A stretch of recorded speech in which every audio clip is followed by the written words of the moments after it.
all. This is Dr. Mubin Sayed from drbeen.com. Welcome to one more show. So today with us, we have a rock star, and we've been having a lots of rock stars. So once again, Dr. Keith Berkowitz is back with us. Keith, welcome. Thank you so much for having me. So for the newer viewers, tell us a little bit about yourself before we start asking you questions of all sort and get all your prescription ideas out in the open. So I've had a pretty interesting medical journey. So I actually started my training actually as a hospitalist, as an inpatient physician. And from there, I went into working for, people may remember the famous Dr. Robert Atkins, who was an integrated physician. And post that, I actually opened my own practice in Midtown Manhattan. My focus is a lot on metabolic stuff. One of my major interests is actually blood sugar and in specific reactive hypoglycemia. And fast forward to COVID, together with other physicians, we started the FLCCC, and that's how I got to meet the great Dr. Drbeen and really learn about now treating COVID, looking at long COVID, looking at vaccine injury, really has become a focus. And I have to say today, I did my training in HIV. I did my training in cancer at Sloan Kettering. Today definitely is the most challenging environment medically than I've ever experienced. I think we're dealing with a disease process that has so many different mechanisms of action that makes it so complicated and so difficult to understand because of that. I totally agree with you that the complexity of the disease process nowadays and the management process, and on top of this, I think you would agree that with all those waves of the variants and viruses, the shape of the disease process continues to change. Yeah, and it's really interesting. I mean, we definitely saw it from Wuhan to Omicron, almost like a different virus. And now what's interesting, we were just talking off air, I'm now seeing cases, which is not clearly COVID, because I'm not sure if the current testing modules we use or testing kits we use are picking up all these cases of COVID. I'm definitely seeing in some people with virus illnesses that are becoming more severe. And tell me this. So this is actually very interesting that you said that the viruses or the newer patients are more severe compared to maybe a few months ago or weeks ago. What is the most common symptom set that you are seeing? I mean, it's definitely moved to head-based with sinus congestion. We're seeing high fever again, which I hadn't seen in a while. I had a patient this weekend up to 102, 103, which I hadn't seen for, multiple variants before that. We're seeing also gastrointestinal stuff, constitutional symptoms like fatigue, malaise, poor appetite. It's definitely very much flu-like with an upper congestion type pattern. I'm not seeing the lower issues we saw early on, which are lung-based really. And that's probably maybe because we're doing early treatment as well. But definitely people requiring much longer treatment now than I would say three or 4 months ago.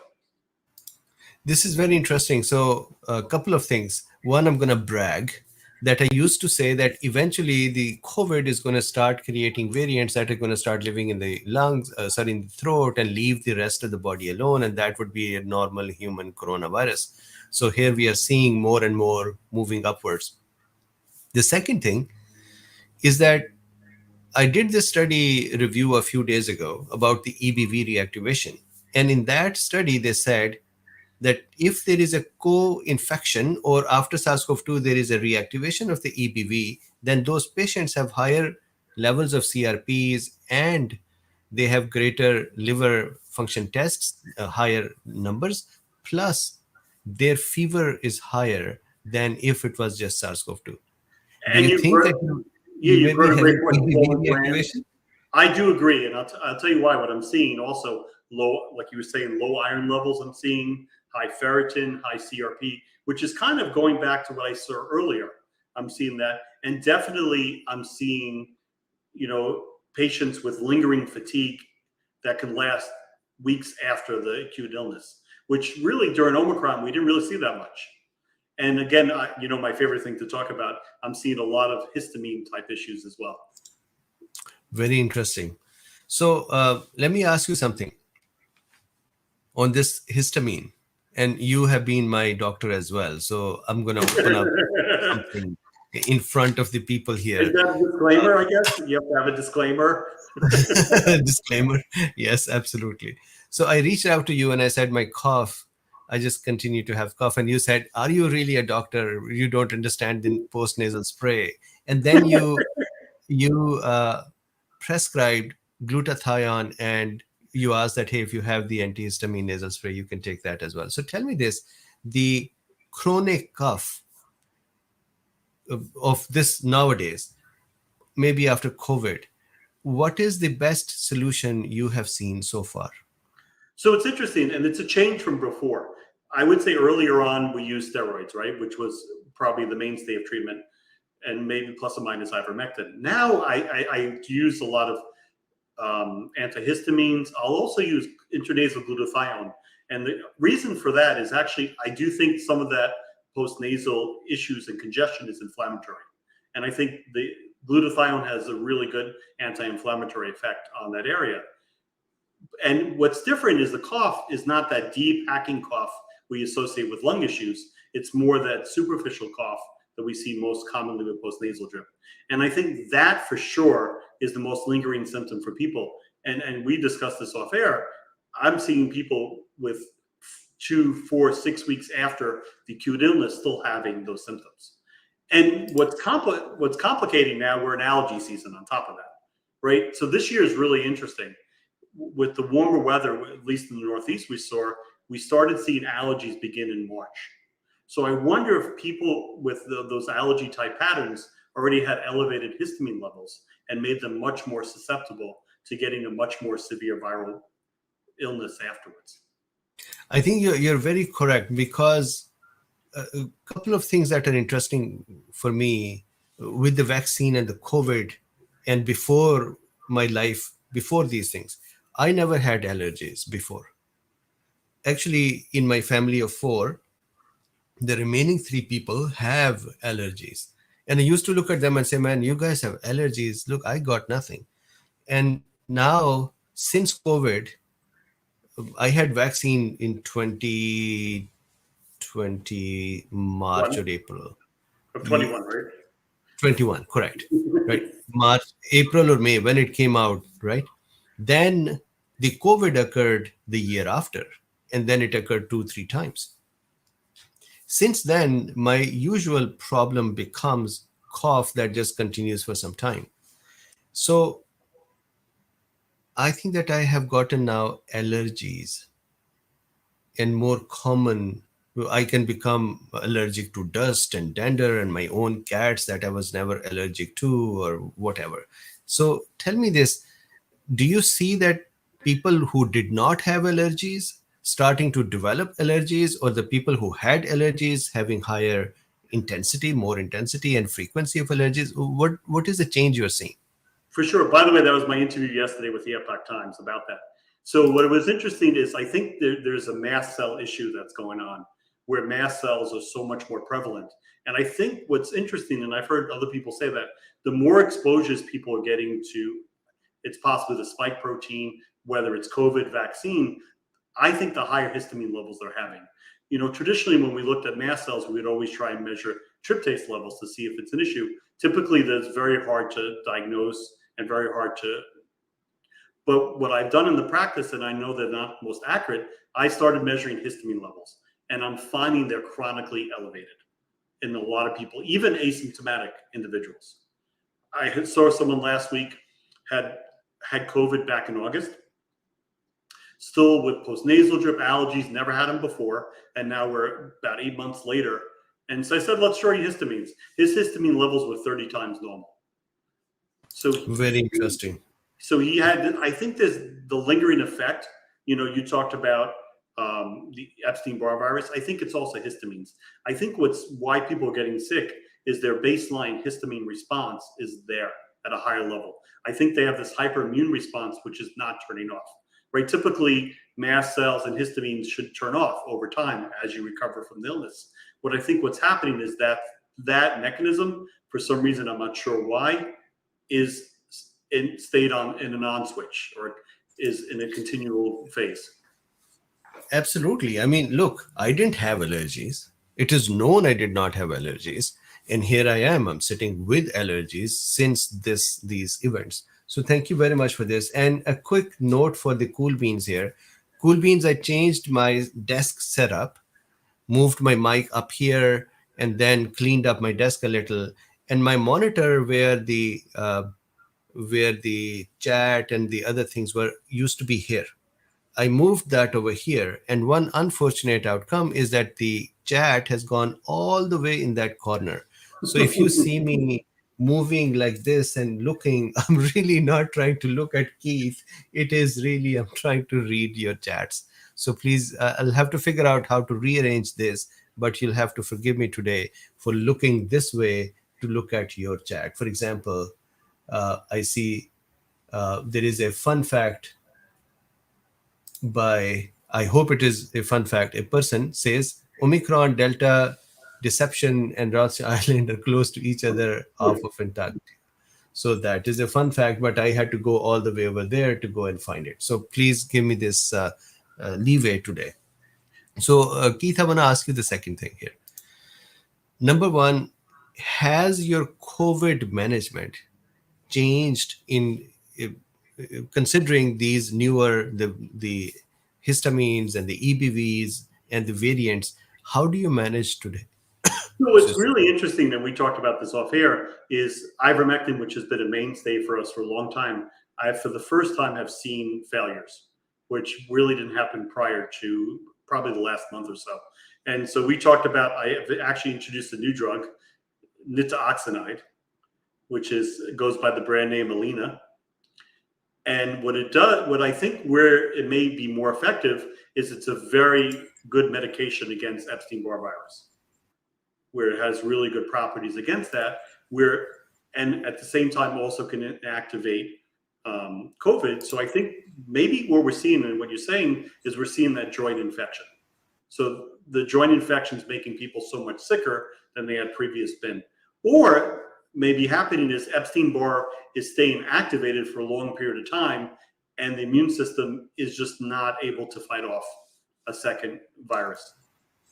Which makes sense. So you're using nitazoxanide as part of the COVID management because there may be EBV or other viruses, latent viruses that are. So what is tell me the protocol. So imagine if I got COVID today, I came over to you and I'm coughing and fever and all that, and you're going to start me on something. So this is the time people should get their pens out. So we have the secrets out from Keith and put them out in the open. So what do you do? When do you? I still ivermectin would be my mainstay.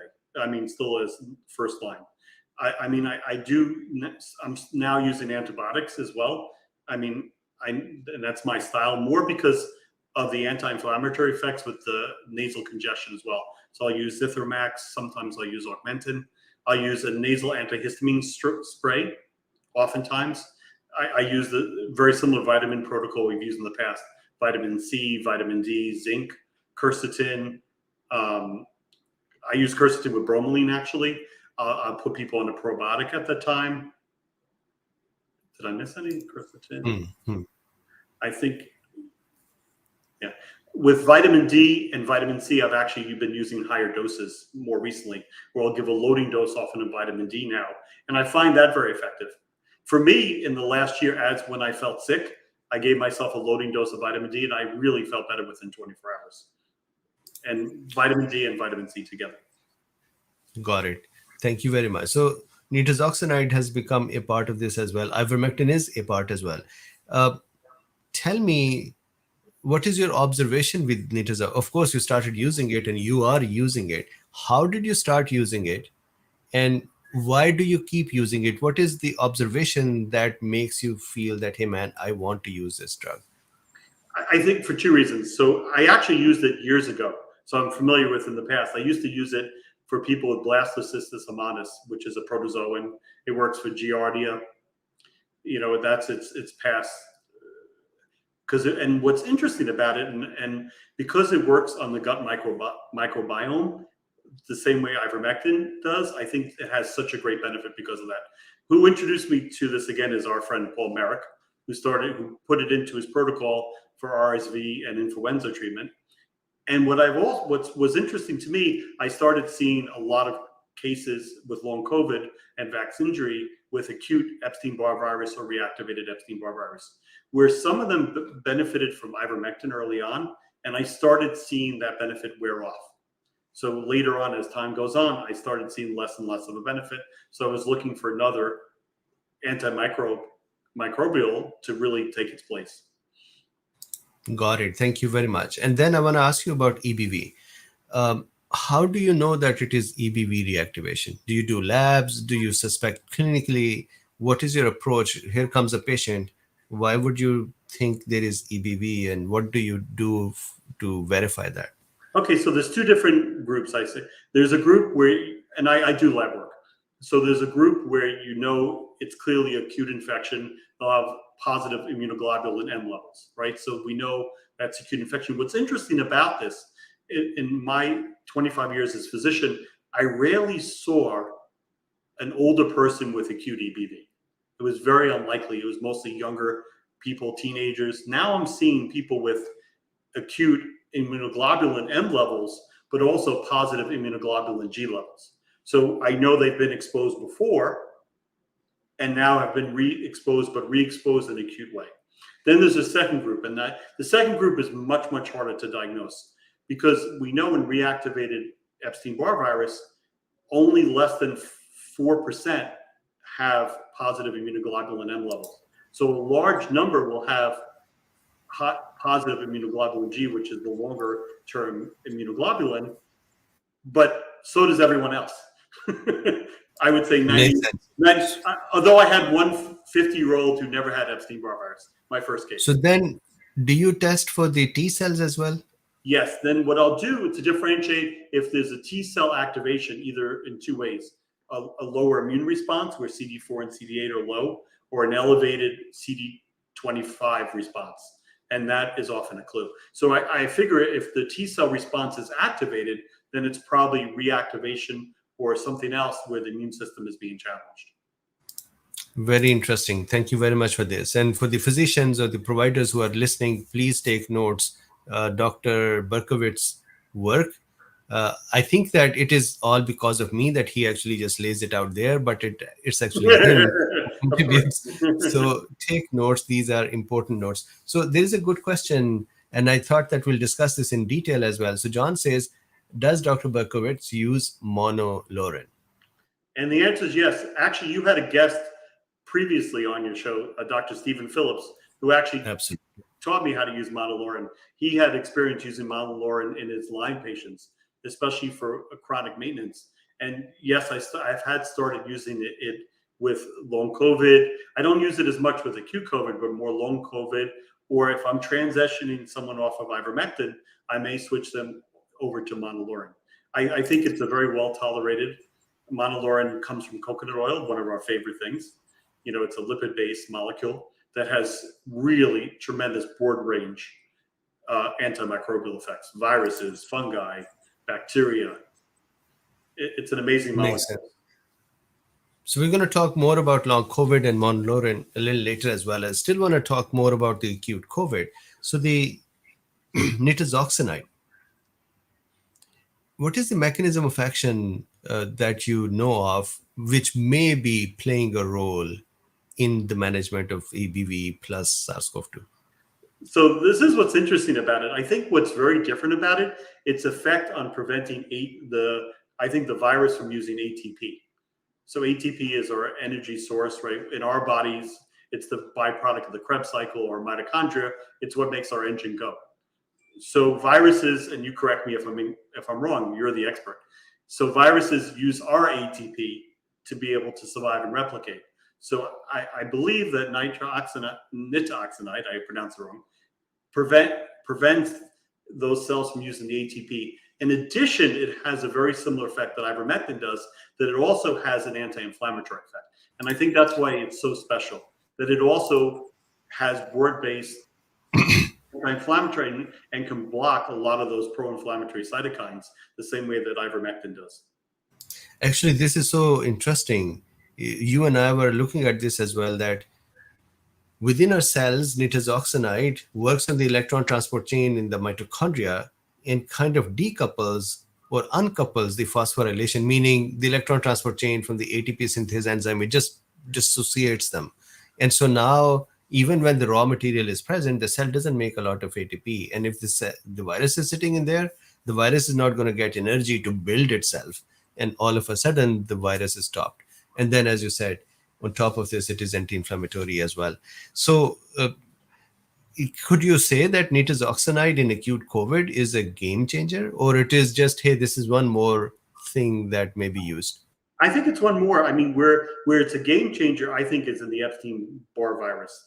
And if you think about, like, we've heard of chronic fatigue syndrome for years, and a lot of people feel that chronic fatigue syndrome is underlying reactivated Epstein-Barr virus. And remember, if you think of where people's symptoms are most problematic, it's the fatigue, the malaise, the exercise intolerance.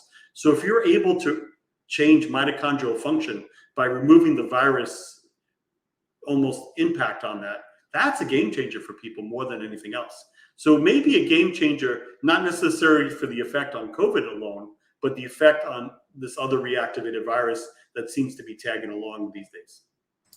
So I want to tell Cool Bean something funny. I think they're going to laugh about it. So Keith is in New York. I am in California. I am wearing this high neck sweater. And Keith is sitting in a t-shirt. He's in a snowy area. I'm in one of the very warm states. So I think this is the... Well, you didn't say the rest. You didn't say it was 71 degrees in New York. And I think you're in the 60s. This is also the living comfortably softed in California. Okay, so I have a couple of questions for you as well. ZZ Berman says, what test do we order for T cells regarding EBV reactivation? So I tend to order a full panel. It's called T cell subset panel. So it looks at CD4, CD8. It'll look at CD3. It'll look at CD25. I think that's the best test to use. Got it. And what's important, can I make one more point about that? What's important about that, and this again, and this is, I always teach people, you have to be careful about if it's not in the, if it's off the normal range, or it's in the normal range, it still may not be normal. Let me give you an example. So someone can have a very suppressed CD4, CD3, or CD8. That is still problematic if they're acutely sick. So even if it's low normal, it should be the other way around, right? The body should be fighting off an infection, and the T cells are not responding properly. So it's important to look at that as well. Not only judge it if it's out of range, but if it's low normal, that's problematic, or if it's high, it's problematic as well. Got it. Thank you very much. There is one more question. Neepalard says, are doctors willing to run tests for histamine levels? Well, that's your job as an informed patient to make sure they do. I mean, what's so important in medicine is you have to remember the patient's the consumer. The consumer, at the end of the day, really controls the process. And I think my favorite patient is the informed patient that knows what knows more about their symptoms, knows what test, and I think is not afraid to ask. And I think that's your provider. Have that relationship and ask. Got it. And can you hear this scratching sound? So this is my poor cats. After my cough, they're not allowed to come in because I become allergic. So they just stand outside and keep scratching it. It just makes me so sad. Okay, so there is a question here, which actually it's, I think, Talia, I can't make sense of this question. Are you eating pork injected with Merck's mRNA livestock vaccine? Can I answer that for both of us? The good news is neither Mobeen or I eat pork. So, good. All right. Excellent. How's that as an answer? That's a good answer. Thank you, Talia, for the question. All right. So one more question from Truth Seekers. And just quickly, Alive and Heal says, beautiful Montreal. And then, thank you, Alive and Heal. Truth Seeker says, how are people who are unvaccinated and have not had COVID yet doing what they get when they get COVID now? That's a very interesting one. No COVID before, no vaccine, now got COVID. How do they fare in this whole thing? So my problem is my N is 1. right now recently. So I only have one case. It was actually pretty severe, this case, which required not only following with nitazoxanide, but also steroids. Again, the problem, it's the N of one, because it's becoming more and more of a rare circumstance that people didn't have either. And it makes sense, right? People, as they're exposed, their immunity gets used to it. And I think, especially now, if this is a double exposure with two different viruses possibly, or, you know, this, now I heard adenovirus is around. Have you heard the same thing? People complain of norovirus. I'm seeing a lot of 24-hour stomach flu as well. So the question is, if there's multiple viruses circulating, I think people are going to get more severe reactions if their bodies hasn't been exposed before. Got it. So tell me this, have I asked the right questions for EBV? Because I believe EBV reactivation at this time with SARS-CoV-2 is very important for doctors and providers to know, and then to understand how to manage it. Is there anything I left that I should ask, which you do for your management of? We should talk about my other favorite medication, which is important, but also the effect of toll receptors. Why we think, and we discussed this off air, why we think people are so susceptible. And if you want, I can start explaining. So EBV is very related to something called toll receptor 8. Toll receptors are proteins that really are involved in our innate immune system. They're one of our first line of defenses within our immune system. And what's interesting is we're now seeing more and more information out there. I read recently about mRNA vaccines seem to trigger toll receptor 4, 7, and 8. So what's interesting is if the vaccine or COVID is triggering those toll receptors, in essence, it's lowering our immune response in the early phase, right? Whenever you get an acute vaccine, early on, you're going to have an immune dip. And I think I wonder if that immune dip in the first 2 or 3 weeks is allowing Epstein-Barr virus, which is normally dormant, to really wreak havoc and really, attack the body. Got it. Thank you. Thank you very much for this. I have an interesting question, and I have seen many patients with this. Danger Zone says, what causes incredibly sore thighs and tendon pain? Massage and quadricep stretches help. Okay, so, and then I want to talk about my other favorite medication. We didn't talk about low-dose naltrexone. Absolutely. I'll go right to the long COVID and then we discuss So that. this is really interesting. So there's a couple mechanisms behind it, I believe. So one, I think actually I'm seeing a lot of glucose insulin discordance, I should use the word, where I'm seeing a lot of patients post-COVID, post-vaccine, and long COVID, where they're having low glucose levels but elevated insulin levels. And one of the consequences of elevated insulin levels is that they deplete intracellular magnesium. And intracellular magnesium definitely has an effect on muscle function. The other thing that we're also seeing as well is the impact on iron. So in an acute infection, oftentimes iron levels will drop, and low iron also affects glucose transport, oxygen transport to the muscles. And the third one is mitochondrial function. If people are having issues with mitochondrial function, again, there's where Epstein-Barr virus can play a role, can also cause the sore thighs and tendon pain as well. So you are so accurate here, because not connecting the dots on the hyperinsulinemia and then magnesium depletion, I have been asking people to take magnesium. And they say, well, I sleep better now and I have better muscles, the sores are gone, the pains are less. And it is just so interesting to hear that. And here you are talking about it. So Danger Zone, I hope that you feel better. And here is not a medical advice, but what could be the possibilities. So what's interesting through this, I want to add one more comment, I'm sorry, is I'm using a lot of continuous glucose monitoring now. And you know where I'm seeing the greatest benefit is people with insomnia. So one of my hypotheses behind insomnia is the fact that the people have low glucose levels at night. So we're able to track that backwards and see if that's happening. Very interesting. And so this one is an interesting question as well. I believe it is in the context of the muscle pains. Could it be arterial stiffness? Well, if you have low magnesium, that has an effect. I mean, we also have endothelial dysfunction, right, where the blood vessels don't contract well, where vitamin C plays a role, and things like coenzyme Q10. There's a lot of research looking at CoQ10 as well, but absolutely. Got it. So Alive in Heal says, we see a spike in psoriasis in the last year. Could it be similar? Okay, so So I'm going to switch a little bit for a topic. So I think this is Let's a gut do it. microbiome issue. So one of the things and this is Sabine Azan and some of my colleague Robin Rose have been really talking about a lot, is they're seeing is a depletion in some of the beneficial bacteria. One of the main ones is bifidobacterium that seems to be really lowered. And also, I'm also seeing is an increased overgrowth issue with things like fungi. We're seeing yeast, a candida within the bowels, and both are really linked to psoriasis.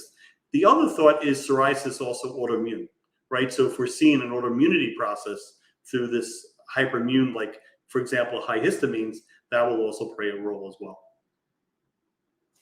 Complex, that's the tough part here. And that's what's really the challenge, and we talked about this before, is every issue you say, there could be 3 or 4 different mechanisms that could be causing it. Absolutely. Or more. Cool. So thank you. The takeaway so far, EBV reactivation is important to keep an eye on. There is a new variant of the virus as well. Plus, ivermectin may be less effective at this moment, and nitazoxanide may be another drug to be trying. So with this, I'm going to now switch to long COVID because I want to talk about your second or another equally loved drug, and that is monolaurin, I believe, isn't it? Monolaurin Okay. and low-dose So let's start with this. Imagine somebody has long COVID. What is your approach to therapy? So what's interesting about long COVID, I think early on, and we used to use a lot of ivermectin and steroids as our first line. That was really, and I think that's really morphed. A couple things have changed. The drug, which I've actually been using for years, I used a lot in my autoimmune practice patients, is low-dose naltrexone. That's really become a key factor. And I think there's a main reason for that. I think, or LDN, thank you. We're learning more and more that I think seeing the high histamines, seeing the Epstein-Barr virus reactivation, that it's a hyperimmune response. And I think ivermectin, steroids do help, but and they are immunomodulators. They do help with the immune system. But I think low-dose naltrexone takes it to a whole different level, where it really is able to rebalance what we call Th1 and Th2, the two kind of fighters in the immune system, the attack dog versus the one that's trying to relax the immune system, which is Th2. And I think that's why it's showing more and more to be effective. That I think we're seeing in long COVID, not only Epstein-Barr virus reactivation, I'm seeing a lot of acute thyroiditis with normal thyroid function, where people have thyroid antibodies and changes on thyroid ultrasound, but with normal thyroid function, and a positive ANA, anti-nuclear antibody, which you often see in rheumatological disease. So I would say probably Epstein-Barr virus may be number one, but not so far behind is definitely the autoimmune aspect. And actually, Epstein-Barr virus, we now know, is a huge driver of autoimmune disease by itself. So I think. So I actually. Sorry, please. Sorry about that. So I think where ivermectin and steroids were number 1 and 2, I think now low-dose naltrexone has become number 1, and ivermectin and steroids have moved down one place. I completely agree with you. For the long COVID, I'm seeing that low-dose naltrexone is the backbone of the remaining therapies. You can hang so many other things on this therapy, but the LDN has to be there. So let me ask you a couple of questions on the long COVID. So one, pathogenesis of long COVID, spike protein related issues. The other is the EBV reactivation. And the third one, I believe, that many doctors are missing, and you hit on this by saying autoimmune disorders. I believe that anti-idiotypical antibodies and an autoimmune action going on in the body, these three are main pathogenesis.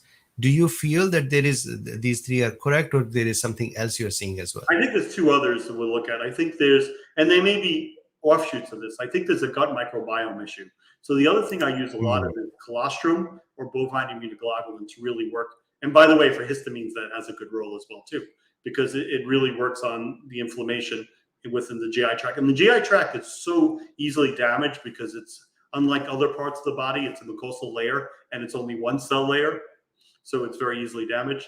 And the other one, which I think is the hardest one to really diagnose, is the hypercoagulable state that some people feel where elevated fibrin issues with that. And to me, I struggle with that one the most because we don't have good markers to really determine whether that's there or not at this point yet. Agreed. So 5. Thank you very much. So tell me this then. How does monolaurin work? How do you use it? And what kind of results are you seeing? So monolaurin is really interesting. So again, we talked about coconut oil. And again, what's so important for any of the therapies we use is that they're lipid-based, right? And maybe you can explain that better than I can, that lipid-based molecules are much more effective at penetrating these viruses than any other source, right? Ivermectin's that way, nitazoxanide is that way, and also monolaurin is that way. Absolutely. So monolaurin is almost like surfactant and emulsifier. And what it does is, especially for the enveloped viruses, which is, for example, SARS-CoV-2 is an enveloped virus. So it kind of coats their surfaces, just like the surfactant can coat our surfaces inside our lungs as well. And that when it coats it, it can, number one, disrupt it from binding. And number two, sometimes it just becomes such a thick layer that it can even puncture the viral envelope and destroy the virus. Now, it doesn't do the same puncturing of our cells, let's say epithelial cells. And the reason for that in the lungs, the reason for that is that we have active enzymes and energy, which is making and restoring the surfactant and the consistency of the cell surfaces and so on. Virus doesn't have any such enzymes and energy going on in its side. So if you attack the virus, it cannot really defend itself. So monolaurin-like products are really good. So tell me this then. What is the symptom set of the long COVID that tells you that I'm going to start using monolaurin? And what do you expect in terms of progress? So a couple of things we look at. One thing is if it's persistent viral, right? Post-viral, which is really interesting. I mean, and that's whether, I mean, this is still kind of controversial. Is it COVID remnants? I've been corrected a couple of times where I've said COVID, but people think it's more remnants of the virus rather than COVID itself. That group seems to do really well because a lot of that persistence may be within the gastrointestinal tract. And I think monolaurin is especially effective in that area, from the way it works, because, it works on the surface there, that group. And I think these are people with, laboratory-wise, they'll have low iron levels, high ferritin, sometimes high CRP, where they're really a white count that's decreased, which can sometimes go along with the virus. Those tends to be, I call my post-viral patients. They seem to be most affected. The other thing is, again, because it's such broad-based effective on other microbes, is the body actually susceptible to other things? So almost as a kind of preventive as well, does it have, a value there where you're preventing the body when it's depleted or when in the long COVID state from getting other viruses or getting sick? We talked about this in a couple months ago. Both of us saw a lot of our patients who were doing so well in December, January, just have this spike of illness with no diagnosis, no COVID. By the way, I'm seeing a lot of positive COVID after the fact, and they never were positive at the time. And it was such a surprise that even those who were vaccine injured had become aggravated. People who had tinnitus, their tinnituses had increased. This was just a weird time in January, February, that something happened. Everyone was flared up. And again, so the question is there a role besides the acute and long COVID in prevention? And I would probably say yes, right? We're using now vitamin C, vitamin D, regularly as prevention, but maybe monolaurin has a value there as well. Got it. So Dr. Stephen Phillips, of course, is a big fan of monolaurin. So tell us, how do you prescribe it? So I am a patient, I come to you, you suspect that I have long COVID, you want to give me monolaurin. What should I do? What is going to happen? So typically what I'll do is I don't start besides 1 or 2 drugs, I will kind of stagger them, right? So I'll start something like typically low-dose naltrexone will be really upfront. I use some gut support stuff. I'll sometimes, depending on if they have POTS or not, use some mitochondrial support as well. And then I think and possibly ivermectin or nitazoxanide, then what I'll do is probably 3-4 weeks later in some of these patients, I'll add monolaurin later and put it as more of a second line. And the reason I do that, I think it's the way I've seen it work is it takes a lot longer for the effect to show as opposed to ivermectin and nitazoxanide. And that could be just my experience because I'm using lower doses. The patients I've shared with Stephen Phillips, a lot of times they'll over time build up to 3,000 milligrams a day. I'll probably start at about 500 and slowly increase over time. Got it. John says, does Dr. Berkowitz use loratadine or for monolaurin? I mean, that's a great option. So that's definitely a good option, yes. Excellent. Thank you very much. This is a good question. Broken Forever says, no hydroxychloroquine? I actually have it's never been part of my protocol, interesting enough. And I think my bias comes about because unlike ivermectin and probably nitazoxanide, hydrochloroquine probably has a negative impact on the gut microbiome, as opposed to we've seen ivermectin, vitamin C, and probably monolaurin does too, upregulate bifidobacterium, so it has a gut microbiome improvement. Whereas in hydroxychloroquine does not, although we've seen great effectiveness, it doesn't have that positive gut microbiome, and I'm big on that in my practice. Got it. Thank you very much. Meeple Art says, have you found much of a die-off reaction? I think Hirsch reaction. Yes, and I think here's what's interesting about even low-dose naltrexone. The patients you got to be most careful with are people with Lyme, chronic Lyme. They have a tremendous die-off reaction. People with a lot of inflammation, especially gut inflammation, will have a tremendous die-off reaction. You have to go very slowly. But Lyme, for sure, I have several Lyme patients that I've tried. I actually at 0.125 of LDN. I mean, and my normal starting dose is much higher, and that's all they can tolerate. Got it. Thank you very much. So we talked about COVID, we talked about EBV reactivation, we talked about long COVID as well. I have a very interesting question that one of our cool beans used to ask almost every time. Have you seen long COVID patients fully recover? So what's interesting, first, what's our definition of fully recover? And I think that's a challenge. I see you, Ruby. So sorry, Keith. It's okay. So I definitely see people, I would say the one symptom that's a challenge for me is tinnitus. Very hard to, those are the group that I don't always see improvement in, unfortunately. The people with very severe histamine reactions with a lot of autoimmunity, very hard to treat. But I would say the average long COVID person does get a lot better. And I think I would say probably at least 70, 80% better. I think I'm a little wary of saying 100% because I'm not sure what that means. And again, the one thing I worry about is is the spike protein gone? And I think we're having a lot of trouble understanding that. I mean, do you feel that same way as well?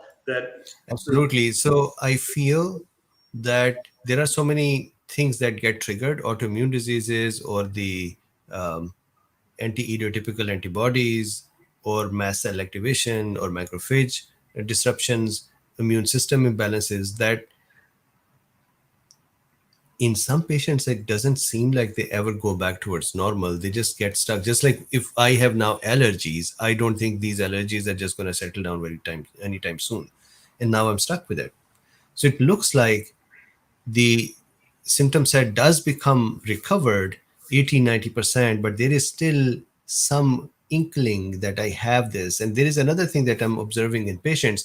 They know, what will I do when I'll get a relapse? Do you see that too? Absolutely. And so there's another caveat I forgot to mention. Timing to seeing them. People I see much earlier have a better outcome for sure. I think the longer the process is, and oftentimes I may not see people for a year or later after the symptoms start. Those are much harder to treat and take much longer. But definitely, I mean, my biggest concern in some of the more, the sicker people is that they're very easily triggered again. So their symptoms will get better, but an infection, acute stress, things like that will re-trigger many of the symptoms, and that's the hard part.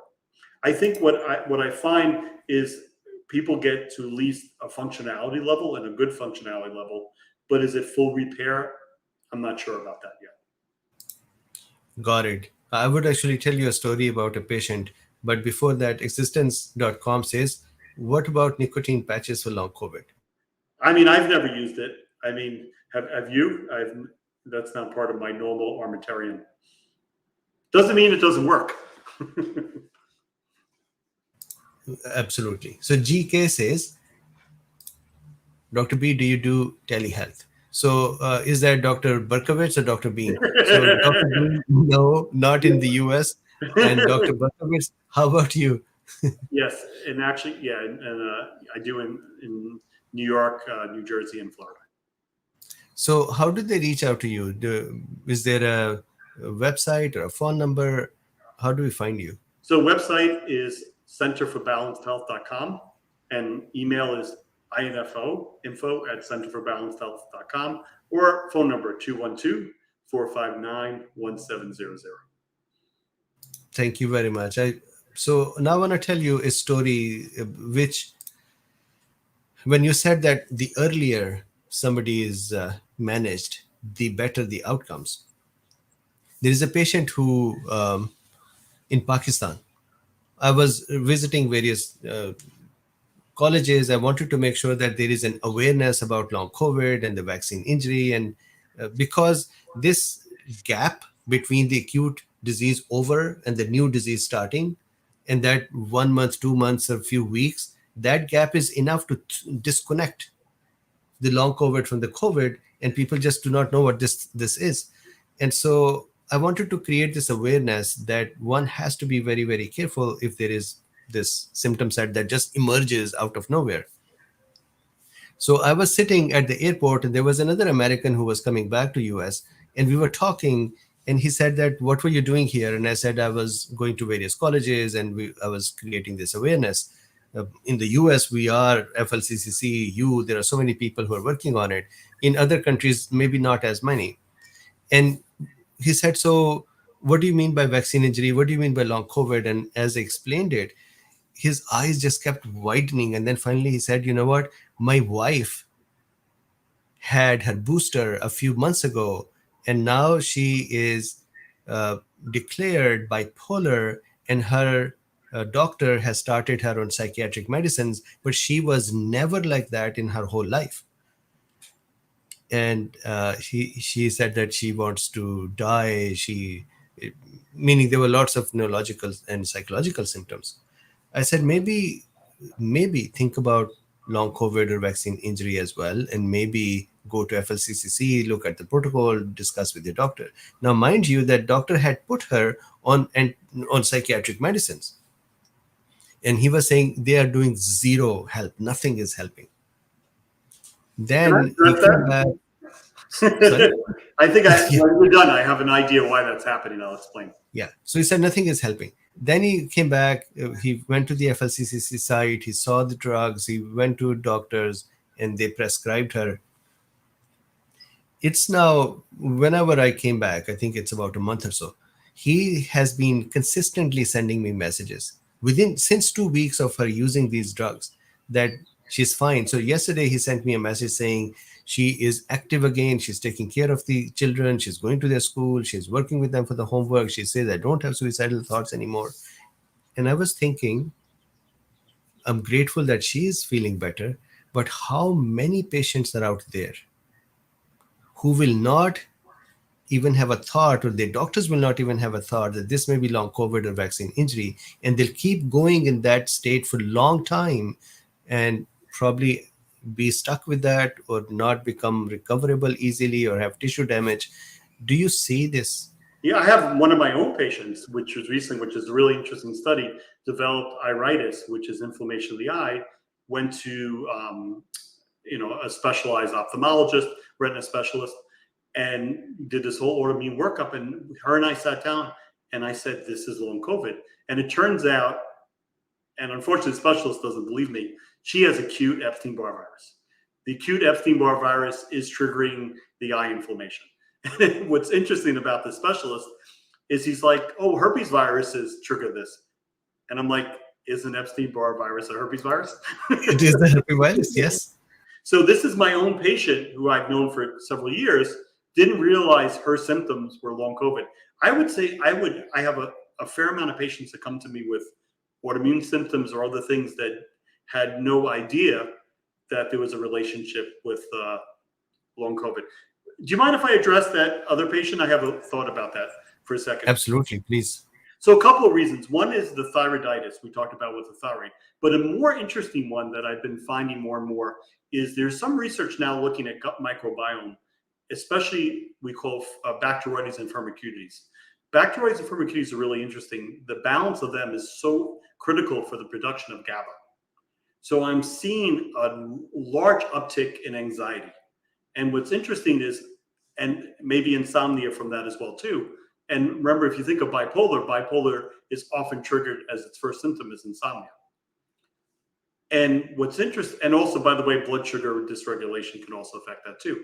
But what's interesting is those tend to, and there's a group that's more susceptible. We've talked about this before. It's the group that are positive for the MTHFR gene. So the MTHFR gene is a gene that's about, I think it's up to 40% of the population. It's very common in Eastern Europeans, in Mediterranean as well, and some other groups as well. And the problem with that gene is people are unable to take folic acid and use it into a form what the brain uses, which is called methylfolate, which is one of our precursor for production of serotonin, dopamine, norepinephrine. So what happens is these people, when, and I would definitely say my most severe long COVID or vaccine injured are people that have 2 copies of this gene, or we call homozygous, especially a variant called 677. And I find that the reason I think they're so sick, without the ability to produce a lot of these neurotransmitters, their body doesn't handle stress very well, both from a mood standpoint and also from an energy standpoint.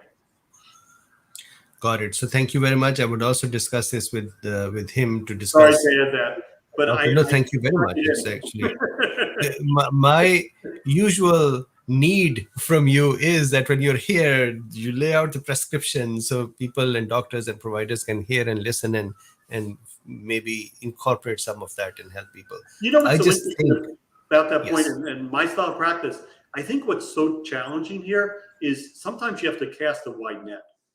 And I think because there's so many different mechanisms, sometimes, and I do that through blood work oftentimes, is I'll order more tests than I generally would for a regular patient in people that come with either vaccine injury or long COVID, because I find that slight things may be off and we don't always realize that.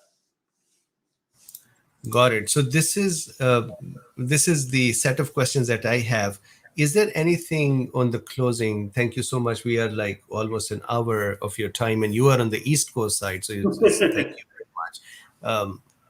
Anything that you would advise to providers, physicians, patients, considering the state of affairs now?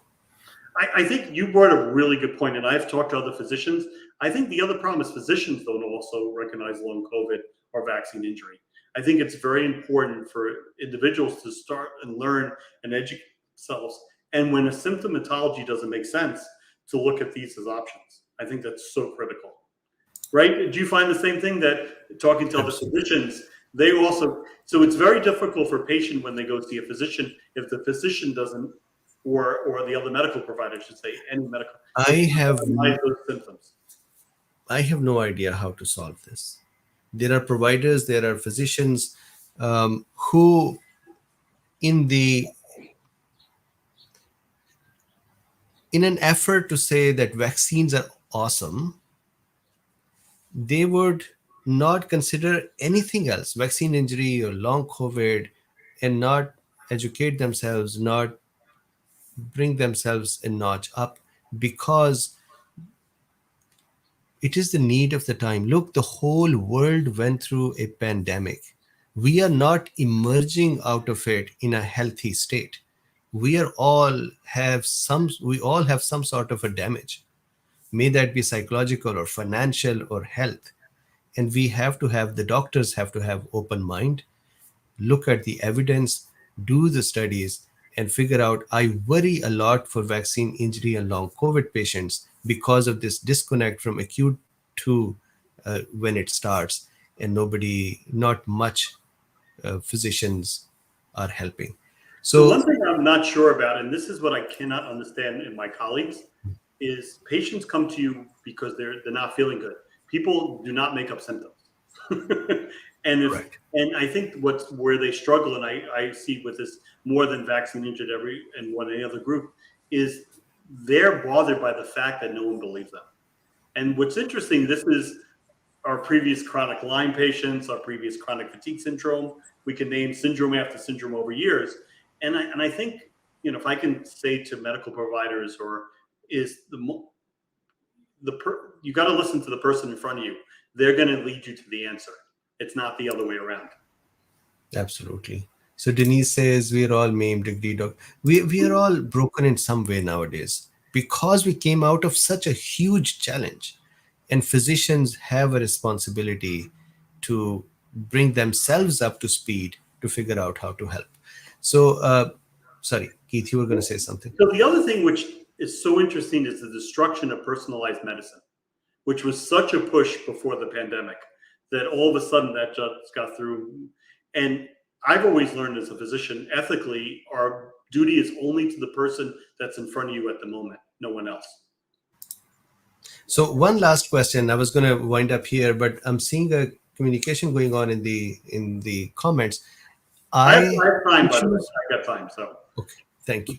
Eye issues and eyelid issues. Are you seeing vision problems, and are you seeing physical eyeball and the eyelids and conjunctiva issues? Yes. So both from a histamine issue, someone mentioned iritis, they saw in chronic Lyme. So iritis is an autoimmune issue that affects the eye, the iris of the eye, but more, and that goes back to our histamines. Remember, when people have a cold or allergies, one of the areas of the body that's affected is the eyes. You can get cobblestoning when you have an acute allergic reaction, which is I don't know if you see cobblestones on, divisions, and it affects the eyes. But that, I think, is very much related to sinus issues, histamine issues, really important in that aspect. Margaret says, Dr. Berger has just mentioned my newest neuro symptoms, intolerance of stress, overreacting to the point of near rage and sadness. So do you see this more often with the patients? Absolutely. And I think what's interesting, so I talked a little bit about GABA before. GABA is our main inhibitory neurotransmitter that helps us relax, helps us sleep. And I think there's definitely an issue with people with neurotransmitter production. And remember, a lot of the neurotransmitters are made in the digestive tract. GABA is almost, I think, 90+% made in the digestive tract. So again, if there's damage in the gut microbiome, that's going to have an effect on every part of the body. And that's why, and I've been pushing Paul on this, by the way, that I feel so important that part of early treatment for long COVID and for vaccine injury is gut microbiome support. Very critical. Very interesting. So Pella Bowles says, can body shakes be a symptom? I've had my colleagues talk about it in vaccine injury, yes. Pierre Corey has talked about that with some of his patients. I have not seen it in any of my patients, but yes. So, got it. So Scorpy says, those red eyes show up fast and disappear just as fast. It's so strange. What do you think could be the... So the question is that histamine, right? So histamine reactions, like I don't know if anyone's ever had an acute allergic reaction. I have an allergy with fish. So I'll have an acute reaction, but once that allergen's removed, that will recover. So I wonder if the red eyes is that acute histamine response. I had the same idea that maybe this is an allergic exposure. So Broken Forever says, Dr. Bean, could you please ask about natto use with any patients? So I assume they're talking about nattokinase. Correct. So Correct. nattokinase is a great mechanism, and there's a lot of really emerging research talking about its ability to get rid of the spike protein. In addition, really helping people with some of the hypercoagulable stuff. Yes. And that's, I think it's that nattokinase. How helpful has it been for the hypercoagulable state? Does nattokinase do good enough work? I think you have to use People are using more than that, often lumbar kinase with that, and sometimes serapeptase. I know there is Dr. Jordan Vaughn, who we both know, who uses aggressive triple therapy, and I think he's using a new testing. One of my patients just saw him. We could talk about this, or maybe you should have him on your show. And he's using triple anticoagulant therapy to treat that. He feels that it's a much higher percentage than we think, and we're not diagnosing it because we don't have the accurate lab test to prove that. Got it. Thank you very much. Neepa Gandhi, she's actually a dentist from India. She says, Doc, do talk about boron. So do you have any experience with boron? Not with COVID. Boron, obviously, we use in bones and stuff, but maybe you can talk more about it. So it's not part of my... I will have to read it up before I speak. You know what the challenge here is? There's probably so many molecules that are effective, and that's NAC I can talk about. Yeah. So talk about NAC. Tell us more about NAC. So NAC is really interesting. You know where NAC comes from? I don't know if people know this. So when people come to the hospital with Tylenol poisoning, the first thing they use is NAC-D-cysteine. So NAC is really interesting. Another molecule that is so effective probably in reducing the spike protein. We talked about nattokinase seems to be very effective. NAC seems to be very effective. Vitamin C, ivermectin, resveratrol, autophagy or intermittent fasting works really well. NAC is a couple things. It's a precursor to glutathione, which we talked about, which helps build and we feel that antioxidant depletion may be one of the reasons for long COVID as well. It also works well in acute aspect of disease. It has very good lung penetration as an anti-inflammatory. And it actually has a side use that a lot of people don't know about. It's actually also used for obsessive compulsive disorder. Very interesting. So I want to tell you a story for this question, Joshua Wood's question. So Joshua Wood is saying, what are you doing for people with dysautonomia or POTS? And I want to tell you some story before you answer this question. There was a friend of mine who had palpitations, and she was a big CEO and she had sold her company, rich woman, and she had these palpitations. I spoke with you and I said that here is a patient, and you said, and I think I'm going to ask you again to tell us, but I discussed what you had mentioned, and she discussed with her doctor. Her doctor actually did treat her the way you had advised, and guess what? She became okay, and she was suffering for 6 months. So she called me afterwards and she said, even if somebody would have asked me to pay them $1 million for this problem to go away, I would have done it. So this issue of, we both missed out. I see that. But we get the satisfaction of helping someone. This issue of dysautonomia or postural orthostatic syndrome, or when patients say that when I stand up, I get palpitations and my heart beats, what is the solution? So what's always interesting, and I think we've forgotten this in treating any viral illness, right? So one of the keys is hydration, right? If you come to the hospital and you're sick, what's the first thing you get? Intravenous fluids. What happened during COVID is so many people were managed at home, right? So they didn't have that option. So the reason why you want to do that, you want to get the body to a state, we call it euvolemic, because when the body's dehydrated, it has to work harder. Something called stroke volume increases, right?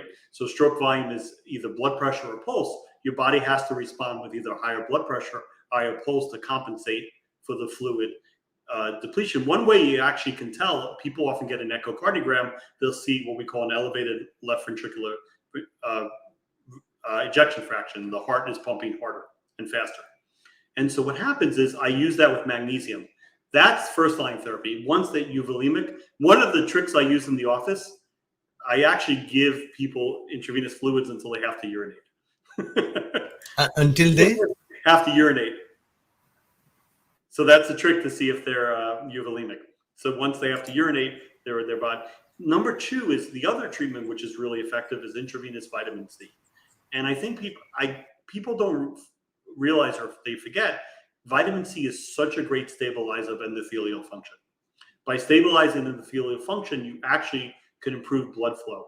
and we learned this from Paul Merrick. We've talked before about in the hospital, they'll give intravenous vitamin C with steroids to really help stabilize blood pressure, when people are acutely sick with sepsis. So vitamin C is so important for that purpose, but I don't use that first. I use that as I hydrate first, then vitamin C. I mean, other things we can use like CoQ10 works really well. People use arginine. You have to be careful on arginine. You can't use it in Epstein-Barr virus because it can trigger that reactivation. Things like NAC help. Vitamin D is a really great stabilizer as well of blood pressure and endothelial function. But the mainstay is always making sure someone's properly hydrated first. It's such a simple thing, but it's often overlooked. So that's what she did. She got infusions and then vitamin C, magnesium, and she was fine. It was surprising. So thank you very much. So, and I have to give credit to this to my mentor, actually.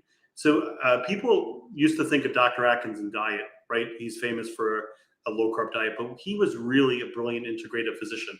He had taught me early on about the importance of vitamin C, how it affects health. And where I got introduced to it, and maybe even before Paul, so we'll have to check dates, is in 1999, I went to visit him and I met these 3 women who had breast cancer and were told they were terminal, actually. And each of them was given that diagnosis 20 years prior. So the terminal diagnosis got extended for 20 years, and their mainstay of treatment was actually intravenous vitamin C. Very interesting. So thank you very much for that. I keep saying that this is the last question, but there are I can tell you that we can keep sitting here for 10 hours and continue to talk with you, and we will not be done. We would still be thirsty for more. So why don't we do another 10 minutes? But I'm okay if you want to do another 10 minutes. A couple of more questions. Okay. One is, Nipa says, should magnesium be taken once or twice a week or daily? I typically, and again, there's another part to that. I typically give it daily, and depending on the sources. What people have to realize, magnesium, depending on the form of magnesium, its impact will be different. There's your laxative forms, which are more citrate and oxide, and the one that actually penetrates the brain better is threonate, magnesium threonate, and then there's glycinate, which I use a lot, or taurate in cardiac conditions. So it really depends what the use is and how often you do that, you give it.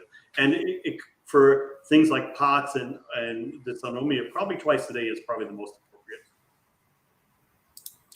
Excellent. Thank you very much. Last question. Alive in Heal says, my hormone doc wants me to take NAD MB drip. Makes sense. What's the MB? I think that may be methylene blue. Oh, okay. I haven't really used much methylene blue. What about you in your practice? So methylene blue oral, people have been saying it works. Some say that it works good for them. Some says when they stop, it's the symptoms come back. So it's temporary solution. How about NAD? So NAD is interesting. I think NAD probably has, and again, NAD for people, that's important. It's a cofactor within the Krebs cycle. So like CoQ10, NAD is another cofactor. I probably find it's probably more helpful as people already are feeling better to really bring their energy up to a better level. I've had people use it in the early stages with not as much positive impact. More later stage to enhance the effect that's already happened. For like your back to baseline, your energy isn't where it should be. There's where the benefit is. Got it.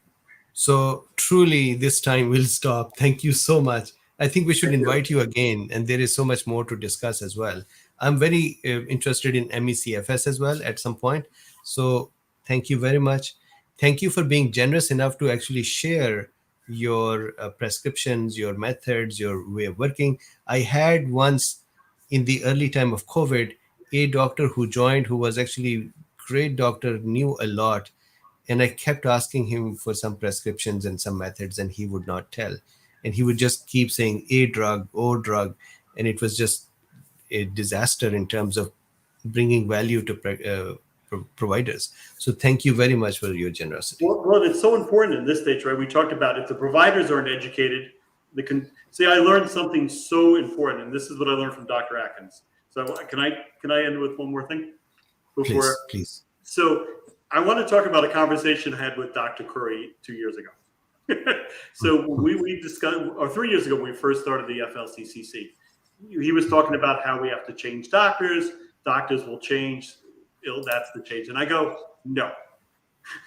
I've watched Dr. Atkins try that. It didn't work. What he did, he was actually able to, and he became even more popular. He went on Larry King. Larry King was the big person in those days in the early 2000s, and he educated the consumer.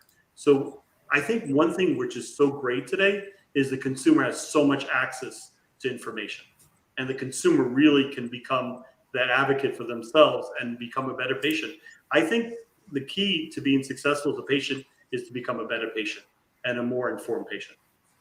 So then you could change the practitioner, and I think that's what's happening more than ever before, which is a good thing.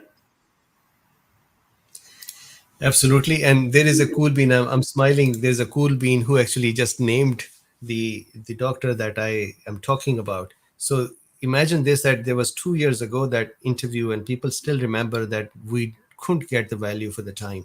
So thank you very much, and have a great night. Try drugs to get truth serum or something? That doesn't work. Sorry? Truth serum from them to see. Yeah, we should have given them the truth serum. So thank you very much. With pleasure. Have a good Thank night. I'm going to request you once again in a few weeks to come back and discuss some more things. And Cool Beans, thank you very much for your generous time as well. It is more than an hour. Thank you for being here. Please like, subscribe, I will and see share. you in 2 weeks, I think. Yes. We'll see each other in 2 weeks. Yeah, so we'll be in the FLCCC conference as well, correct? And then we'll come back and we'll do some more chats as well.